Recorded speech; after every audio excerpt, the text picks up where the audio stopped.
Y es una molécula de 5 carbonos donde se va generando isopreno de 5 carbonos. Entonces acá, ayer vimos los esteroides, creo que los vimos todos, ¿sí? Vimos todos, los colesterol, que todos son derivados del colesterol, y que al final el escualeno es el último derivado no cíclico, y que a partir del ciclo se empiezan a generar modificaciones en el anillo, ¿sí? Luego, terpenos, lo vimos, y vimos que eran parte de los aceites esenciales, que no tenían ninguna aplicación clínica directa. Creo que sí lo vimos, ¿no lo vimos? ¿Sí? Solo es esta diapositiva, ¿sí? Vamos. Entonces ahora vamos con vitaminas. Y con vitaminas cerraríamos esa parte de los isoprenos. Las vitaminas que están acá realmente son vitaminas lipídicas.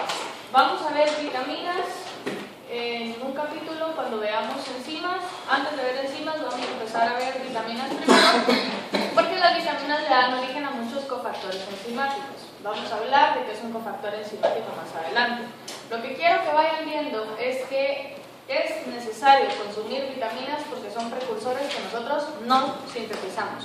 Y que las vitaminas pueden dividirse entonces como hidrofílicas e hidrofóbicas, o vitaminas hidrosolubles o liposolubles, ¿sí?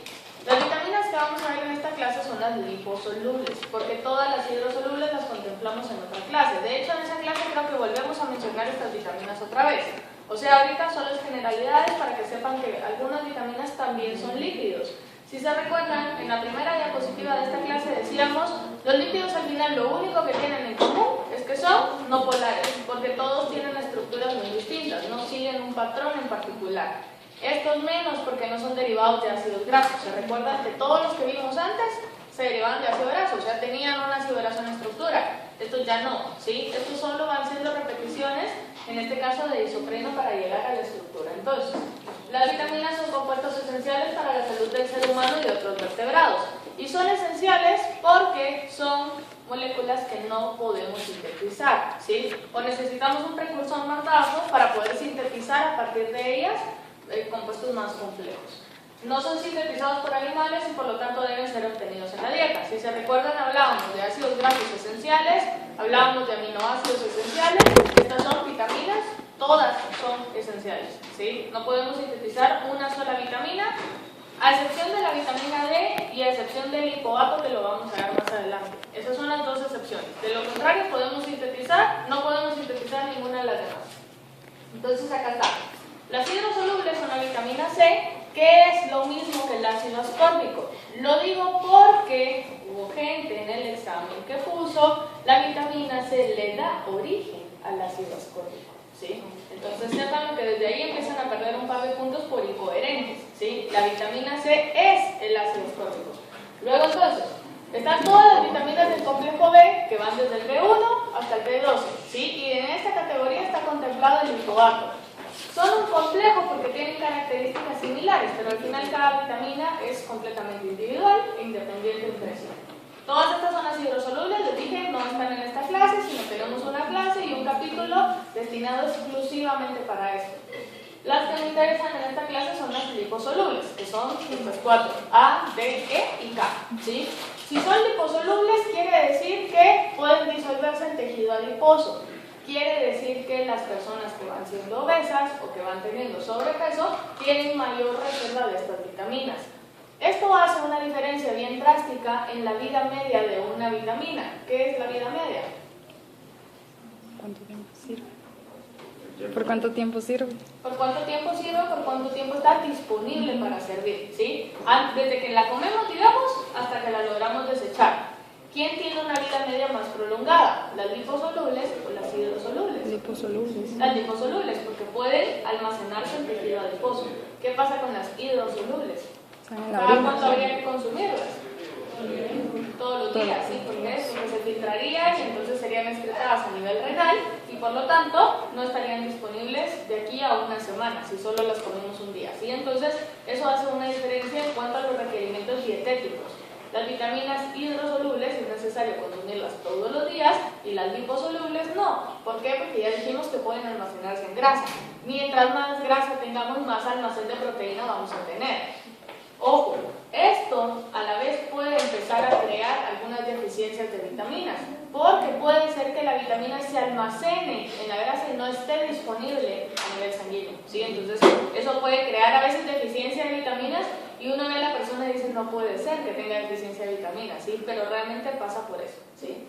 A veces puede causar entonces también toxicidad, por ejemplo, que tengan una reserva muy alta de vitaminas y que al final, cuando se empieza a quemar la grasa, por ejemplo, la concentración de vitamina empieza a aumentar en sangre, aunque la persona no esté consumiendo vitaminas, ¿sí? Entonces esas variaciones hay que tomarlas en cuenta.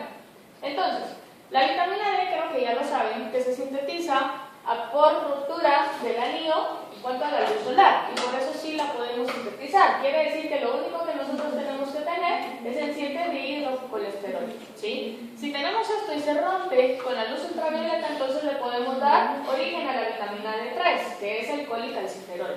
Este colicalciferol entonces puede venir y ser convertido a 1,25 dihidroxicolicalciferol, que es como la forma activa de la vitamina D. ¿Sí? Entonces, lo importante es mantener reservas adecuadas acá y exponerse eventualmente a la luz solar, ¿sí? Bueno, vitamina A, todo el mundo sabe que la vitamina A es derivado de los betacarotenos y por eso comer zanahoria es buena para la vista, ¿sí? ¿Por qué? Porque la vitamina A es un cofactor de una de las proteínas que sirven para poder hacer la captación de luz. Creo que el nombre de la proteína es rodopsina, ¿sí? Creo que eso lo ven un poquito más despacio. ¿Ya lo vieron en sitio? No, creo que lo van a ver allá. Entonces, ¿qué pasa? La vitamina A sirve para que la rodopsina pueda funcionar de una forma adecuada. Entonces, la vitamina A se forma por la ruptura de un betacaroteno, si se fijan, a la mitad. Y el betacaroteno es el que le da el color amarillo, principalmente anaranjado, a muchas frutas, verduras. O sea, mientras tengan tonos anaranjadones, amarillones, así oscuros, tienen concentraciones de betacaroteno. Quiere decir que romper el betacaroteno en dos me da entonces una forma de alcohol de la vitamina A, que sería el retinol. Pero si se fijan, hay tres formas. Tenemos el retinol, el cis-retinal y el transretinal, ¿sí? Entonces, y el ácido retinólico, que realmente vendrían siendo una forma alcohol, una forma aldehído y una forma ácido carboxílico, ¿sí? Entonces, eso es lo que va cambiando en la estructura. Si se fijan, ahí está, el rosado acá, y la otra no la tenemos. Pero lo que me interesa que vean es que la vitamina A puede tener esas tres formas y que al final cada una va teniendo funciones o compuestos diferentes, ¿sí? Luego tenemos la vitamina E y la vitamina K, que va haciendo casi lo mismo. La diferencia o lo que tienen en común estas dos vitaminas es que pueden funcionar como aceptoras de electrones.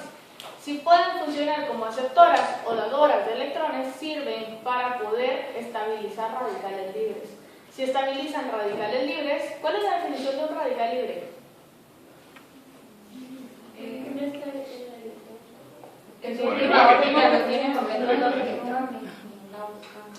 Que está desapareado. Que tiene un electrón desapareado, ¿sí? No escuché que dijeron allá arriba, no sé si dijeron eso. Que era una ruptura, no me recuerdo si era homolítica. Que al final deja solo un electrón en un orbital, ¿sí? Y eso es bien peligroso porque ese electrón va a buscar una forma de poderse estabilizar, ¿sí? Y la forma de poderse estabilizar es atacando membranas, o atacando ADN, o atacando cualquier otra molécula, y lo que hace es robarle el electrón. El radical libre se estabiliza, pero me va generando más radicales libres a nivel de membrana que van generando daños, ¿sí? Como les dije, hay una clase solo de radicales libres, pero ahorita lo que me interesa que sepan o que logren ver es que estos tienen anillos en común y esos anillos pueden funcionar como atrapadores de electrones. Cuando la vitamina E atrapa un electrón, la vitamina E se convierte en el radical libre, o la vitamina K se convierte en el radical libre. La diferencia es que es un radical como más estable, no va a buscar estabilizarse con todos los demás. En algunos casos, la vitamina K o el ácido cítrico, por ejemplo, logran estabilizar a la vitamina E y al final el ácido cítrico, como es hidrosoluble, se desecha, ¿sí? Y la vitamina E queda estable, desechamos el radical libre y desechamos el daño. ¿Sí se entiende más o menos? ¿Sí? Como les dije, lo vamos a volver a platicar, pero ahorita lo que me interesa que vean es que si se han fijado, voy a revisar para que vean la estructura de la vitamina A, van teniendo ciclos, ¿sí? Y esos aromáticos y esas cadenas largas hidrocarbonadas es lo que las hacen apolares, es lo que las hacen hidrofóbicas, que a nivel de estructura en la clase de hoy es lo que me interesa, ¿sí? Que logren ver que todas son cadenas carbonadas, que tienen anillos aromáticos y por eso son liposolubles. Es una pregunta que me distraje, o sea, cuando ya no sé cuando la vitamina D se vuelve radical libre, ¿se desecha la vitamina o se desecha el líquido? La vitamina no puede desechar desecharse tan fácil porque es liposoluble, quiere decir que no puede salir. El ácido ascórbico tiene una estructura que permite también agarrar el radical. Entonces, por ejemplo, si la vitamina E es el radical libre, se convirtió en radical libre porque le quitó o le dio el electrón a alguien más, ¿sí? Y se quedó entonces con el electrón desapareado. Para que la vitamina E pueda estabilizarse necesita que alguien más le dé un electrón. En ese caso, ese alguien más es la vitamina C. La vitamina C sí es hidrosoluble. Quiere decir que aunque sea radical libre puede ser desechada. Si es desechada ya no genera daño dentro del organismo, ¿sí? Es como una reacción en cadena, más o menos, ¿sí? Donde al final quien pierda es el ácido ascórbico al final porque es quien puede salir en forma de radical libre, ¿sí? Bueno, aparte tenemos acá la ubiquinona y la plastoquinona. La ubiquinona me interesa que la empiecen a ubicar como parte de las proteínas liposolubles. Esto más que ser una vitamina es una proteína. Sin embargo, es una proteína derivada de vitaminas y por eso se ve acá, ¿sí? La ubiquinona es una proteína liposoluble. ¿Qué ventajas? Y está presente en membranas. ¿Qué ventajas tiene para una proteína ser liposoluble estando en una membrana? Se puede pasar. Que puede moverse de un lado a otro, ¿sí? Puede pasar como Juan por su casa. Eso es bien importante, porque entonces esta ubiquinona y la plastoquinona también, solo que la plastoquinona está presente en cloroplastos, por eso no me interesa que hablemos de ella ahorita, pero que sepan que funciona igual, ¿sí? Que las plantas tienen un mecanismo de función similar. Esta ubiquinona puede funcionar como aceptor y dador de electrones, quiere decir que tiene un estado alcohol y un estado radical libre, ¿sí? Ese estado radical libre puede también ocasionar daños a nivel de membrana, pero es muy fácil que pueda estabilizarse. ¿Cómo puede funcionar como aceptor y dador de electrones? Es muy buena en la transferencia en la cadena de transporte de electrones. Entonces, cuando veamos fosforilación oxidativa, vamos a hablar de la ubiquinona otra vez, ¿sí? Pero entonces, que vean, se puede ir aceptando electrones, principalmente a nivel de membrana. Bueno, ¿hay una pregunta acá? ¿No? Vamos entonces con los icosanoides. Los icosanoides, si se recuerdan en el esquema, teníamos los isoprenoides, que eran vitaminas, terpenos y isoprenos. Ya los vimos, ¿sí? Y del otro lado estaban los icosanoides, estaban solitos. Los icosanoides son derivados de ácido graso, pero estos sí son derivados de, porque a partir de un ácido graso los sintetizamos. Si se recuerdan nosotros, eran derivados de ácido graso porque tenían un ácido graso en su estructura. En este caso, vamos a agarrar el ácido graso y le vamos a hacer modificaciones para sintetizar el icosanoide, ¿sí? ¿Alguien tiene una idea o sabe qué es un icosanoide? Diego. Son ácidos grasos de 20 carbonos. Ajá. No sé mucho. Son los 20 carbonos, ¿sí? Son derivados del ácido araquidónico que tiene 20 carbonos, ¿está bien? ¿Qué más? ¿Tienen una propiedad o tienen algo en conjunto que los hace diferentes a todos los demás? ¿No? Nadie. Los icosanoides son los que están asociados a la inflamación, ¿sí? Entonces, mientras más icosanoides pueden sintetizarse, más factores de inflamación vamos a tener. Entonces acá, quiero que vean que por lo general los icosanoides son estímulos o son producidos a partir de hormonas paracrinas. Una hormona paracrina es la que produce la hormona, una célula produce la hormona, por ejemplo, y es liberada a tejidos aledaños, ¿sí? O sea, no para ella misma. Son derivados del ácido araquidónico. El ácido araquidónico tiene 20 carbonos y tiene 4 insaturaciones en esas posiciones. Viendo la taquigrafía del ácido graso, ¿qué familia omega es? Omega 6, porque la última insaturación está en el 14 y tiene 20 carbonos. ¿Todo el mundo lo pudo ver así de fácil? ¿Sí? Va, es omega 6. ¿Se recuerdan que cuando hablábamos de las familias omega, yo les hablaba de las omega 6 versus las omega 3? Decíamos que las omega 6 eran familias de ácidos grasos que eran proinflamatorios, ¿sí? Y que los omega 3 eran familia de ácidos grasos que eran antiinflamatorios. Entonces aquí está el porqué. Los omega 6 son proinflamatorios porque si se fijan, el ácido araquidónico es un omega 6 y este ácido araquidónico es quien le va a dar origen a el resto de icosanoides. ¿Sí se entiende? ¿Sí? Intervienen en la función reproductora, en la coagulación, en la presión, en la inflamación, en la fiebre y el dolor. dolor. O sea, básicamente todo lo que una aspirina puede quitar. ¿Sí? Quiere decir que la aspirina en algún momento va a inhibir la síntesis de icosanoides. ¿Sí? Bueno. Los icosanoides, entonces acá está. Ahí está el ácido araquidónico y si se fijan tenemos leucotrienos, tromboxanos y prostaglandinas. Tipos de prostaglandinas, un montón. Tipos de tromboxanos, un montón. Tipos de leucotrienos, un montón. Quiere decir que estas solo son las familias. ¿Sí? En este caso quiero que vean que la estructura es muy similar, o sea, hay que irles haciendo modificaciones químicas para llegar al icosanoide, pero al final son derivados de ácido graso, ¿sí? O sea, el ácido graso es el precursor. Y por eso les decía, si tienen una dieta muy baja en omega 6, puede ser que estos factores de inflamación no puedan responder ante un ataque del sistema inmune. Y por lo tanto sería sinónimo a decir que tienen un sistema inmune deprimido. ¿Sí se entiende? Sí, ¿Lo puedes decir otra vez? ¿Otra vez? ¿Desde dónde? Desde el omega 6. Desde el ácido araquidónico. Va. Ácido araquidónico es un ácido graso omega 6. ¿Sí? Lo estamos viendo acá. Omega 6, Raúl, ¿cuántos carbonos tiene el ácido araquidónico? ¿Miguel? 20. Tiene 20 carbonos. ¿Sí? Pensé que eso le estaba preguntando. Entonces, si tiene 20 carbonos, quiere decir que a partir de estos mismos 20 y a partir de estas insaturaciones, yo empiezo a hacer modificaciones. ¿Qué modificaciones? No las vamos a ver porque son 10.000 pasos para llegar a un icosanoide, ¿sí? Y al final yo lo que quiero que logren ver es las diferencias a nivel de estructura. O sea, van apareciendo grupos por allá, van apareciendo grupos por acá, grupos por acá, ¿sí? Entonces, esos grupos le dan la característica a los miembros de cada familia. ¿Qué familias son? Leucotrienos, tromboxanos y prostaglandinas. Esos tres icosanoides entonces están asociados a todo lo que dijimos con anterioridad, o sea, factores de inflamación, fiebre, dolor, coagulación, todo lo demás. ¿Han escuchado que algunas personas que tienen riesgo de sufrir infarto porque producen muchos trombos les dicen tómense media aspirina al día? ¿Sí? Porque la aspirina lo que hace es inhibir la síntesis de icosanoides a partir de ácido araquidónico. ¿Sí? Entonces, si yo no tuviera ácido araquidónico en la dieta, yo no pudiera, en teoría, padecer de dolor, padecer de fiebre y padecer de todo lo demás. Pero entonces, ¿qué pasa? Si estoy ante una infección y no tengo fiebre, quiere decir que el sistema inmune no está reaccionando, ¿sí? Quiere decir que privarse de ácido araquidónico tampoco es algo bueno. Y por eso les comentaba de este artículo de revisión que vamos a hacer, que es omega 6 versus omega 3, ¿sí? Las diferencias que tenemos, porque mientras más omega 3 yo tenga, va a ser mejor, pero cualquier exceso va a privar la cantidad de omega 6 que yo tenga.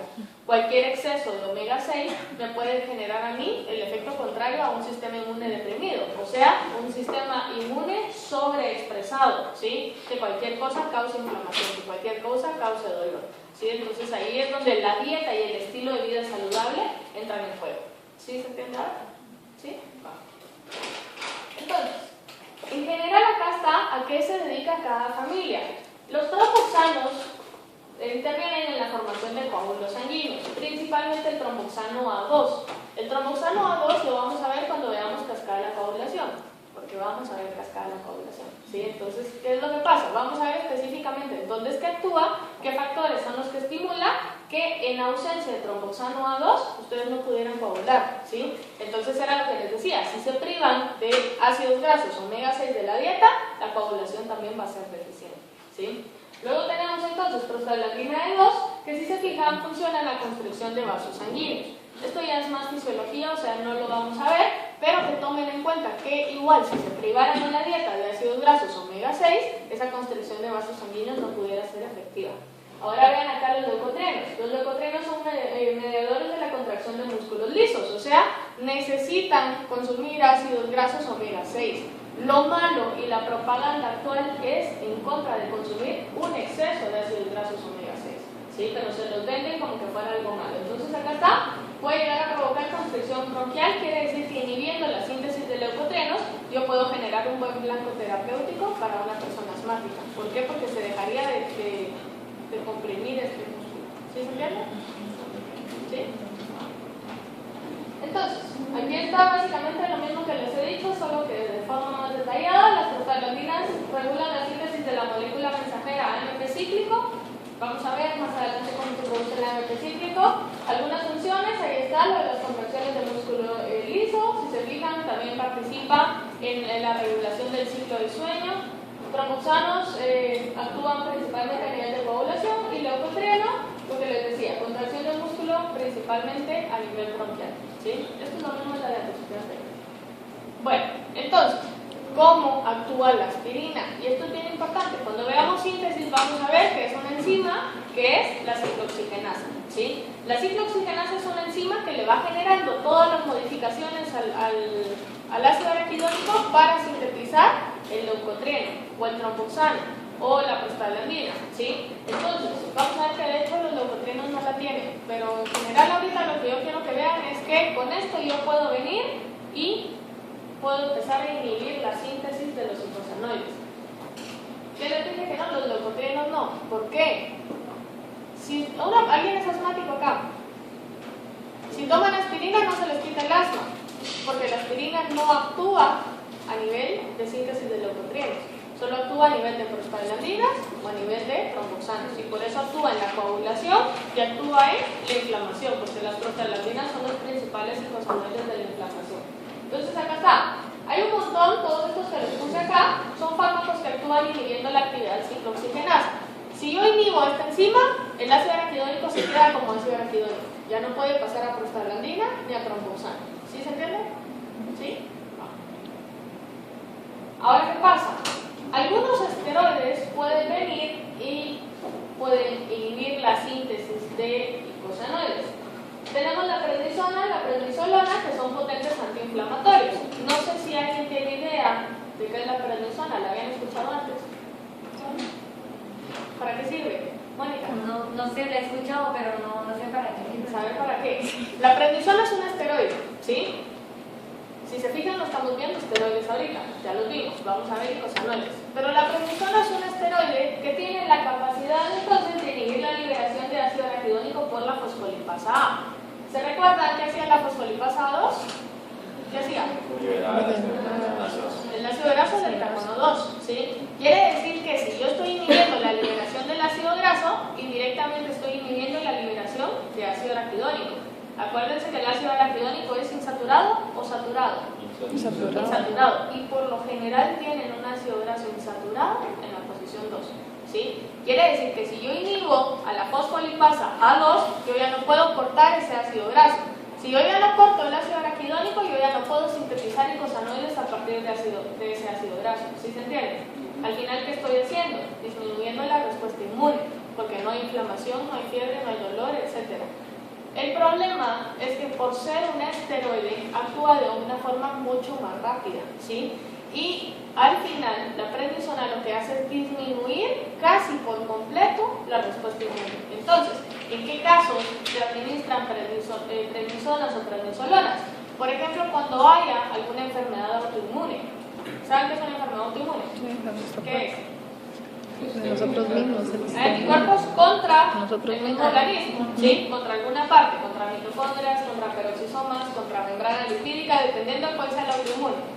Pero si hay ataque contra nosotros mismos y yo deprimo el sistema inmune, ¿qué pasa? Ese ataque va a empezar a disminuir, ¿sí? El problema es que si estoy disminuyendo el sistema inmune, soy susceptible a enfermarme de cualquier otra cosa, ¿sí o no? ¿Sí? Entonces ese es como el riesgo de administrar prednisona o prednisolona. ¿Sí se entiende? ¿Sí? Bueno, entonces esta parte de acá va a ser solo como la introducción, porque en algún momento nos vamos a meter de lleno un poco más a esto. Lo que me interesa de esta parte es que ustedes puedan ver cómo un lípido puede empezar a enviar un mensaje. Ya vimos un ejemplo acá, y el ejemplo es la prostaglandina. Yo produzco a partir del lípido una prostaglandina y eso va a mandar un mensaje a todo el sistema, a todos los tejidos paracrinos, por ejemplo, donde el mensaje es ataque, inflamación, sistema inmune, dolor, ¿sí? Son respuestas que se van generando en base a un ácido graso. Entonces ese es un papel activo. Entonces acá lo que nosotros vamos a hacer es dividir a los papeles de los ácidos grasos como pasivos o activos. Pasivos si no tienen una función, por ejemplo, una membrana lipídica, ¿sí? O sea, está ahí de soporte, de barrera, como de colchón. Por ejemplo, el adipocito está ahí esperando a que lo lleguen a sacar para oxidarlo y producir energía. Pero hay muchos otros, y tal vez estas son las funciones más importantes, que tienen la capacidad de mezclarse de una forma activa para empezar a llevar mensajes a diferentes células, a diferentes tejidos. Entonces acá está, pasivos, el almacenamiento de combustibles y membranas biológicas. Y los activos, si se fijan, son todavía muchos más. Señales potentes, por ejemplo hormonas, ya vimos ejemplos, algunos esteroides, ya vimos algunas prostaglandinas también. Cofactores enzimáticos, hablamos de las vitaminas. Lípidos con dobles enlaces conjugados, pigmentos captadores de luz, vimos el ejemplo de la vitamina A. Y en general todas las vitaminas liposolubles que se involucran en una acción, en una actividad enzimática. Otro ejemplo acá serían las prostaglandinas, que ya se los mencioné, que tienen actividad de cambiar el entorno de las células. Luego vamos a empezar a ver que hay directamente algunas hormonas que son hormonas liposolubles que tienen la capacidad, si son liposolubles pueden atravesar membranas, ¿sí o no? ¿Sí? Pueden atravesar toda la membrana y llegar directo al núcleo. Esas hormonas, que son hormonas esteroideas, tienen la capacidad de afectar directamente la transcripción, o sea, la expresión de los genes que vayan teniendo. Y por eso si empiezan a tomar esteroides, se empiezan a poner cuadrados en un ratito. ¿Por qué? O gordos si no hacen ejercicio. Porque lo que estamos haciendo es expresando de forma más rápida la cantidad de proteínas y todo lo demás. Entonces ganan masa muscular rapidísimo, pero es una reacción hormonal. ¿Sí se entiende? ¿Sí? Entonces, tengo yo acá unos fosfatidilinositoles y esta parte me encanta que puedan empezar a ver la estructura y que puedan empezar a ver cómo va funcionando. Si yo tengo un fosfatidilinositol, que es un triglicérido, un glicerofosfolípido o un esfingolípido. Esfingolípido. Un fosfolípido. Es un fosfolípido. Pero es más simple, ¿no? Pero no está eso entre las opciones. Triglicérido, ácido graso, glicerofosfolípido o esfingolípido. Esfingolípido.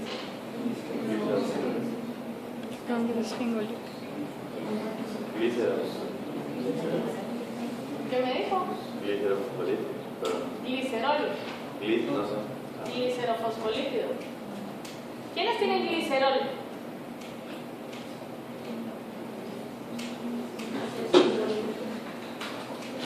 Los fosfolípidos. ¿Cómo hacen? ¿Qué lípidos tienen glicerol en su estructura? Triglicéridos y glicerofosfolípidos. Entonces, si yo estoy viendo que tengo un glicerol acá, espero que lo hayan podido ver, ¿sí? Tengo un glicerol acá. No tengo ninguna enzimosina. ¿Por qué? Porque en el carbono 3 o en el carbono 1 yo no tengo 18 carbonos, ¿sí? ¿Qué tengo? Unido un ácido graso con un enlace éster, ¿sí? Entonces yo sé que es un glicerol. Ahora la pregunta es, si solo triglicéridos y glicerofosfolípidos tienen un glicerol, ¿qué es esto? ¿Un triglicérido o un glicerofosfolípido? Un glicerofosfolípido, porque tengo 1, 2 ácidos grasos y luego tengo un grupo fosfato. Un grupo fosfato unido a una cabeza polar, ¿sí o no? ¿Quién es la cabeza polar? El inositol, ¿sí? Pero no es un inositol cualquiera, sino es un inositol bifosfato. O sea, un inositol que tiene 2 grupos fosfato en su estructura. Entonces, si se fijan, aquí está solito el inositol y ¿qué hago? 1 y 2 fosforilaciones. ¿Lo ven? ¿Sí? Entonces ahora yo una fosforilación coloqué un grupo fosfato. 2 fosforilaciones y ahora coloqué 2 grupos fosfato. Ahora este es un inositol bifosfato. Acuérdense, aquí hay 3 fosfatos, pero este es de glicerofosfolípido, ¿sí? Y estos 2 son los que yo le coloqué al inositol. ¿Sí lo ven? ¿No? ¿Sí? ¿Qué me dijo? ¿Sí o no? ¿Sí? ¿Qué hizo? No, usted no. ¿Sí? Va. ¿Qué molesto? ¿Ves solo ese cuadro azul?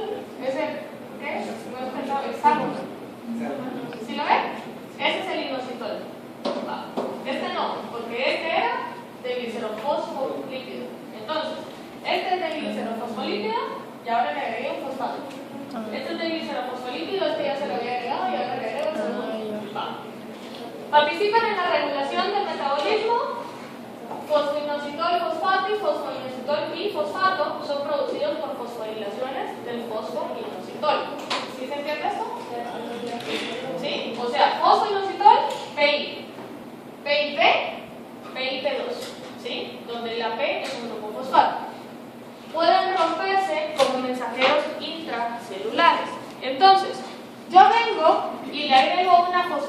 pasa C a este glicero fosfolípido. ¿Qué me libera? ¿Qué me rompe? ¿Qué liberaban las fosfolipasas C? Diacilglicerol. Hidrólisis. Diacilglicerol y hidrólisis de qué enlace? PO. ¿Qué sería? ¿El PO aquí o aquí? Aquí, ¿sí? ¿Qué estoy liberando?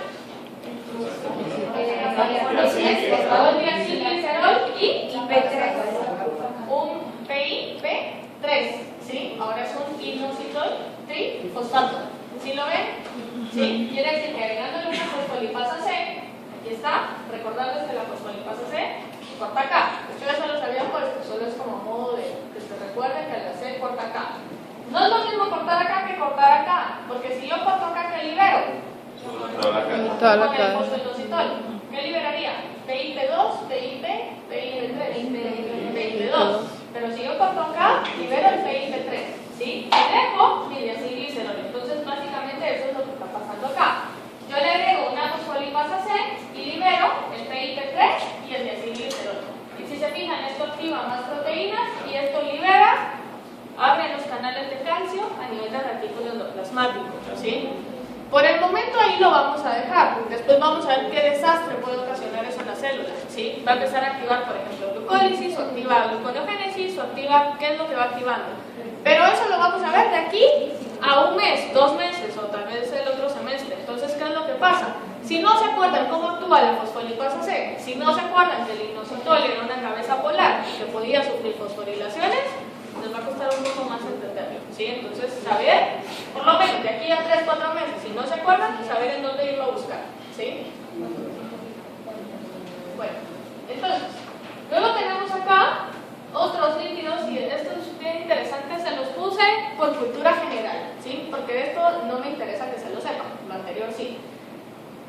Hay algunos líquidos que tienen la capacidad de poder generar comunicaciones entre plantas, ¿sí? O sea, las plantas tienen la capacidad de hablarse, y eso es algo bien interesante, porque uno ve ahí en las plantas y nunca piensa que puede hablarse una planta que está acá con otra que está ahí arriba, ¿sí?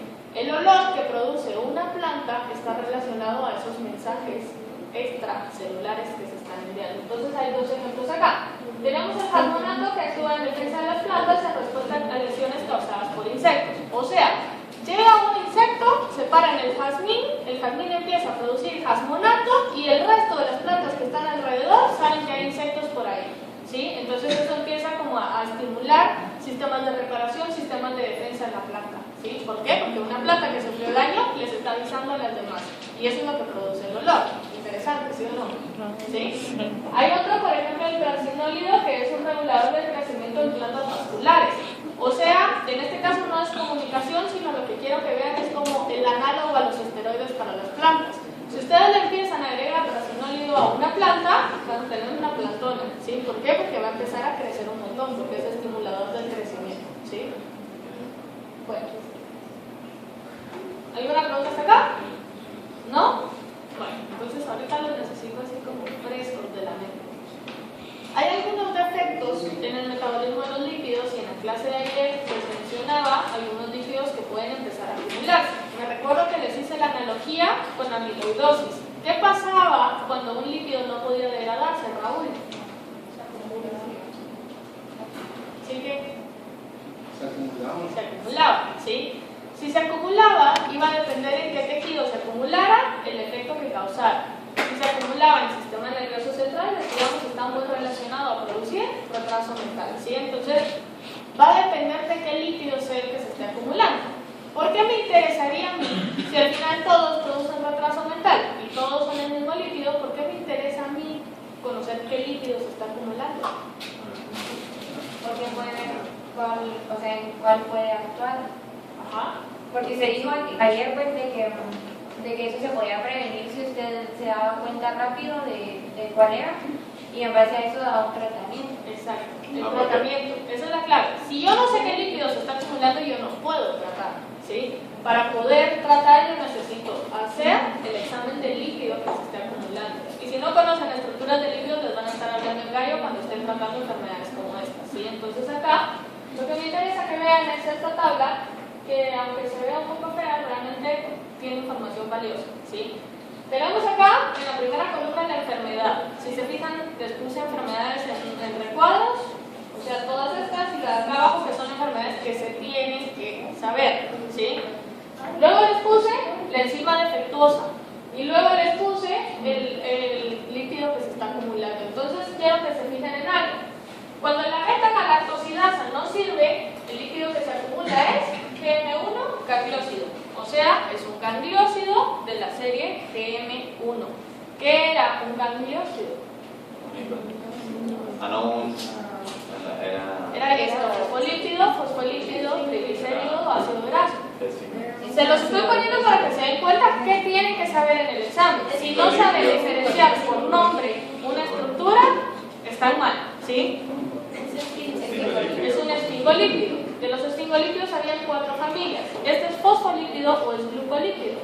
Glucolípido. Tiene monosacárido, oligosacárido o polisacárido. Polisacárido, ¿sí? Y eran los que tenían ácido N-acetil neuromínico unido a su estructura, ¿sí? Y se acuerdan que les dije, hay varias series dependiendo de cuántos ácidos neuromínicos tengan, en qué posiciones, de cuál sea el oligosacárido. ¿Se recuerdan que se los mencioné? Que les dije que habían un montón diferente. En este caso estamos hablando de uno de la serie GM1, ¿sí? Entonces, cuando la galactosidasa, ¿qué hace la galactosidasa? ¿Cuál es la función normal de la beta-galactosidasa? Deshacer la galactosa que tiene en este caso este glucolípido, ¿sí? Quiere decir que normalmente esta enzima se encarga de degradar al líquido. Cuando el paciente tiene deficiencia en esta enzima, el líquido se acumula. ¿Cuál sería el tratamiento ideal?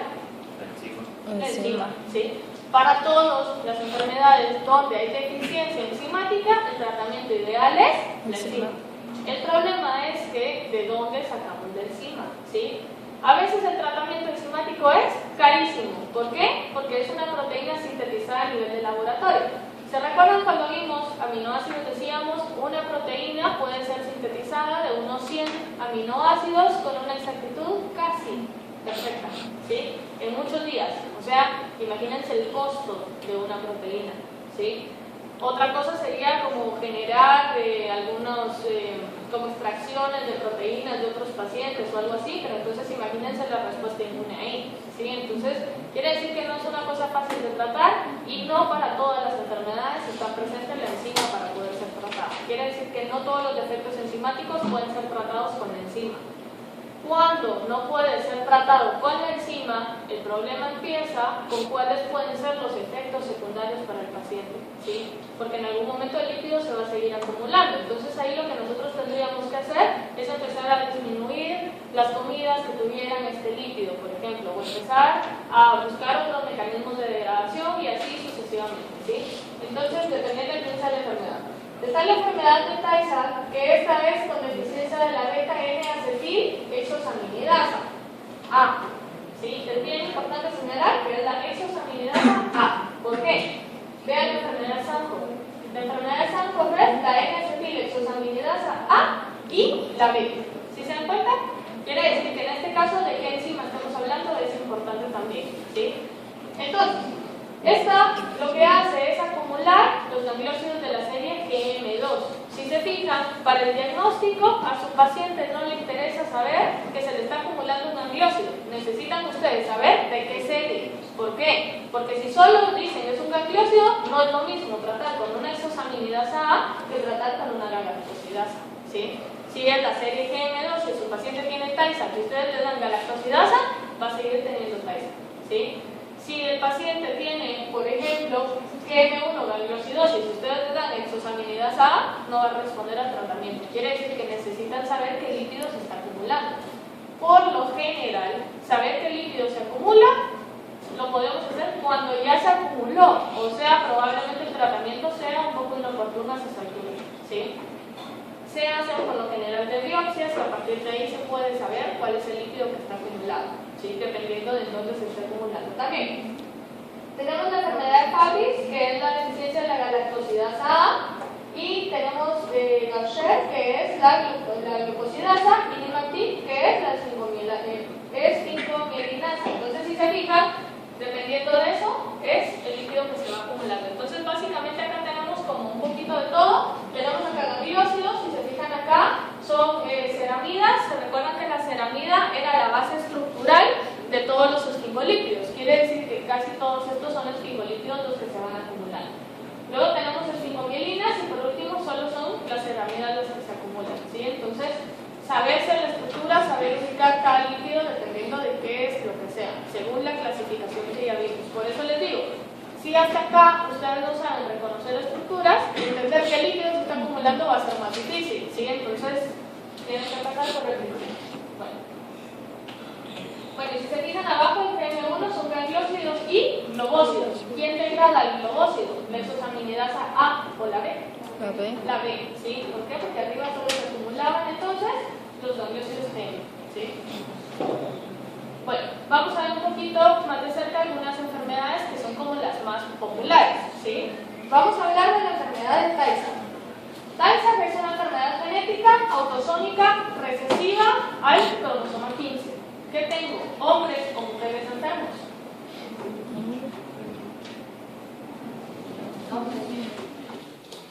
¿Importa acá el género? No, porque es un cromosoma autosómico, ¿sí? Quiere decir que tanto hombres como mujeres tienen la misma probabilidad de estar enfermos, ¿sí? Si yo digo que es autosómica, ¿es dominante o es recesiva? ¿Puedo saberlo ahí? No lo puedo saber. Solo puedo saber el origen de los cromosomas, ¿sí? Entonces, esta, yo sé que es recesiva, porque está autosómica recesiva, ¿sí? Quiere decir que necesito que tanto papá como mamá sean portadores de la enfermedad para que pueda expresarse. Y para que se vayan dando cuenta, de verdad, la genética importa al momento de escoger a la pareja, ¿sí? Lo ideal sería hacer un perfil genético antes de enamorarse. Eso sería lo ideal, ¿sí? Entonces, ¿qué pasa? O aunque no estén enamorados antes de tener un hijo, por lo menos, ¿sí? Entonces, ¿qué es lo que pasa acá? Si yo tengo papá y mamá portadora, quiere decir que todos mis hijos tienen un 75% de ser portadores. Algo bien interesante acá es que esta ruleta rusa se juega cada vez que hay un nuevo embarazo. Muchas personas creen que como las probabilidades son de 1 en 4, si yo tengo 4 hijos, 3 van a ser portadores y 1 no. No es así. Cada hijo tiene un 75% de ser portador. Quiere decir que todos pueden ser portadores, o todos pueden expresar la enfermedad, o todos pueden ser sanos, ¿sí? ¿De qué va a depender? Del azar al momento en que empiecen a seleccionarse o se empieza a dar esa recombinación meiótica para ¿qué sería? Como los genes que se van a los hijos. ¿Sí se entiende eso? ¿Sí? Eso es bien importante. Y verán lo que cuesta que una persona que está sufriendo de eso y que ustedes como médicos se lo tengan que explicar, lo que cuesta que la persona lo pueda entender, ¿sí? Lo que pasa acá es que estamos hablando de probabilidades, por cada embarazo, ¿sí? Acuérdense que en cada embarazo yo tengo cromosomas papá, cromosomas mamá, y al final en ese momento se mezclan. Esa probabilidad de esa mezcla es del 75% o el 50% para ser portador, del 25% para ser enfermo y del 25% para ser sano. Eso en cada embarazo. O sea, ustedes pueden tener los 4 hijos y no quiere decir que el 25% sea sano, el 25% sea enfermo y el 50% sea portador. Las probabilidades se juegan para cada hijo. Puede ser que los 4 sean portadores, que los 4 sean sanos, que los 4 sean enfermos, o puede ser que enfermo tenga, por ejemplo, 2 y sano tenga 2. ¿Por qué? Porque va a depender del azar al momento en que se junten estos cromosomas paterno-maternos. ¿Queda un poco más claro ahora? Sí. ¿Sí? Solo cuando, digamos, uno tiene el gen, se podría decir, y el otro padre no, quiere decir que los 4 hijos van a salir, por así decirlo, sanos. Los 4 hijos van a ser sanos, lo que empieza a jugar ahí es en el porcentaje de portadores que va a tener. Quiere decir que las probabilidades de que cada hijo sea portador, ahí serían del 50%. ¿Sí?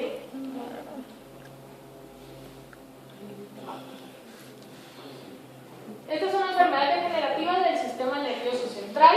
La alteración bioquímica es deficiencia en las subunidades alfa de la enzima beta-N-acetilhexosaminidasa A, esto ya lo habíamos visto en la tabla, y el depósito intraneuronal es la acumulación de gangliósido GM2, eso también estaba en la tabla, si o sea, la tabla es un buen resumen de eso. El gangliosio GM2 es un componente normal del sistema nervioso, principalmente a nivel de membranas. Si no se pueden degradar, van a ser lípidos eternos y se van a quedar depositados en la membrana todo el tiempo, a pesar de que la vida media haya terminado.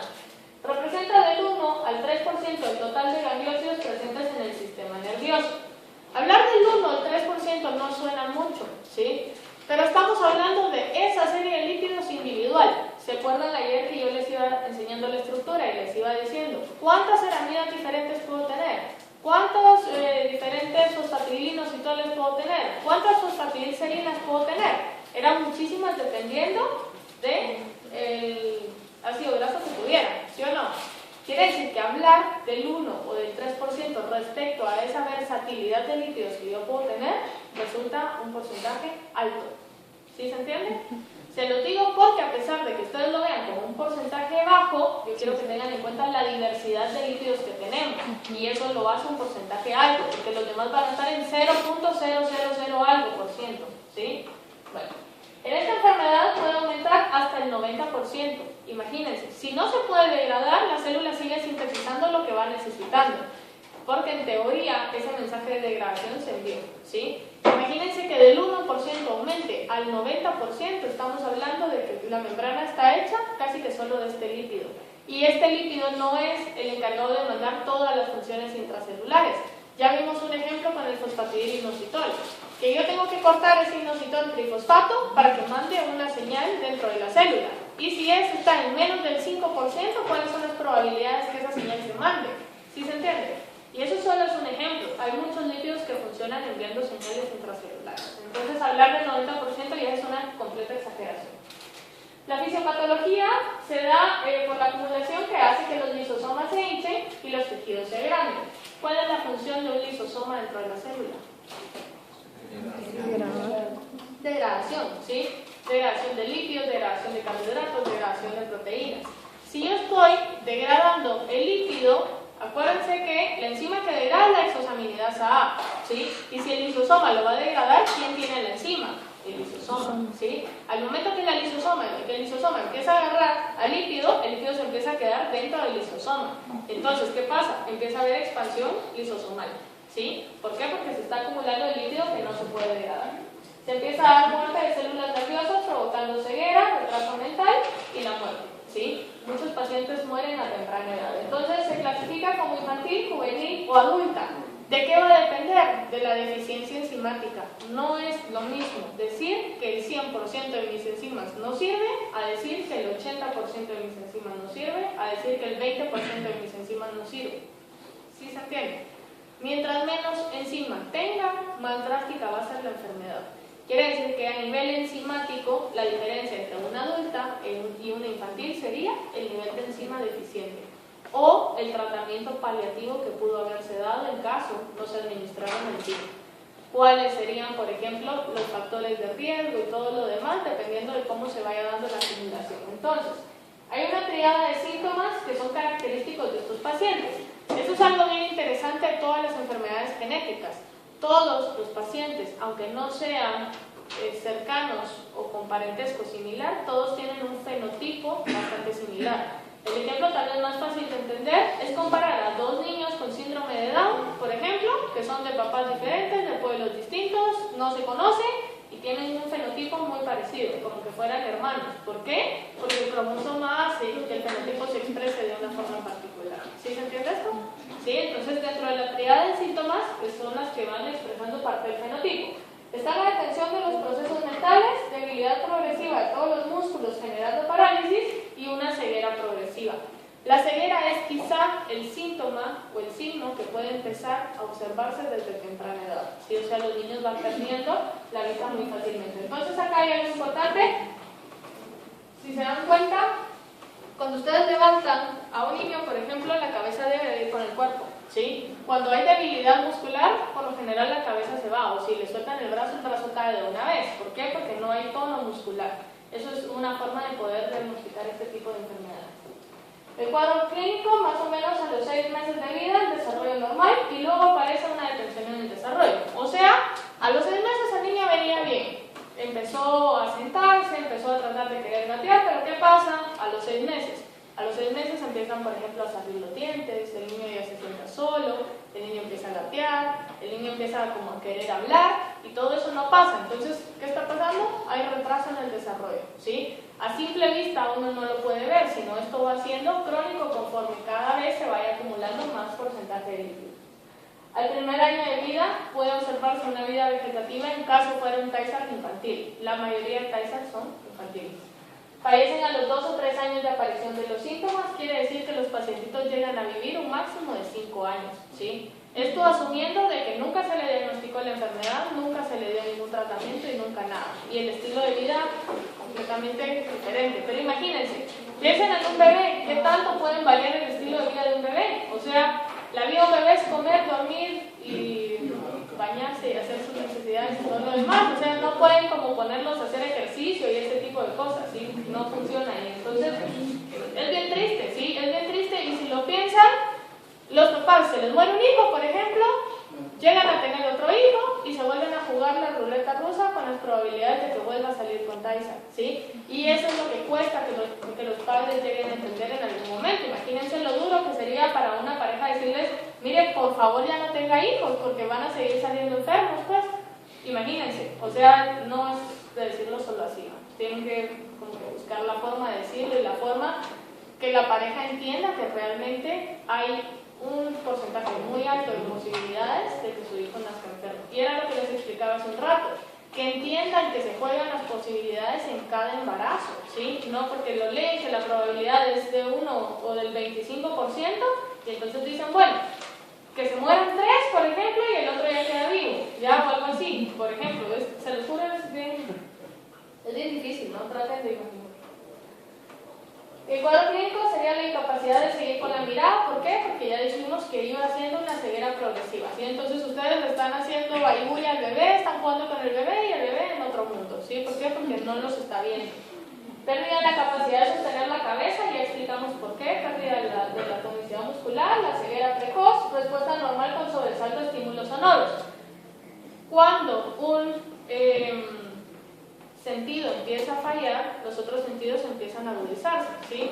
Un ejemplo tal vez un poco menos triste sería con, ¿cómo se llama el de Marvel que es ciego? ¿No miran usted? ¿Cómo se llama?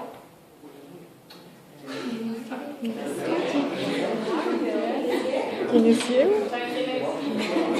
Está en una película y la hizo, no me acuerdo cómo se llama el actor. Bueno, a lo que quería ir es que es un superhéroe, ¿sí?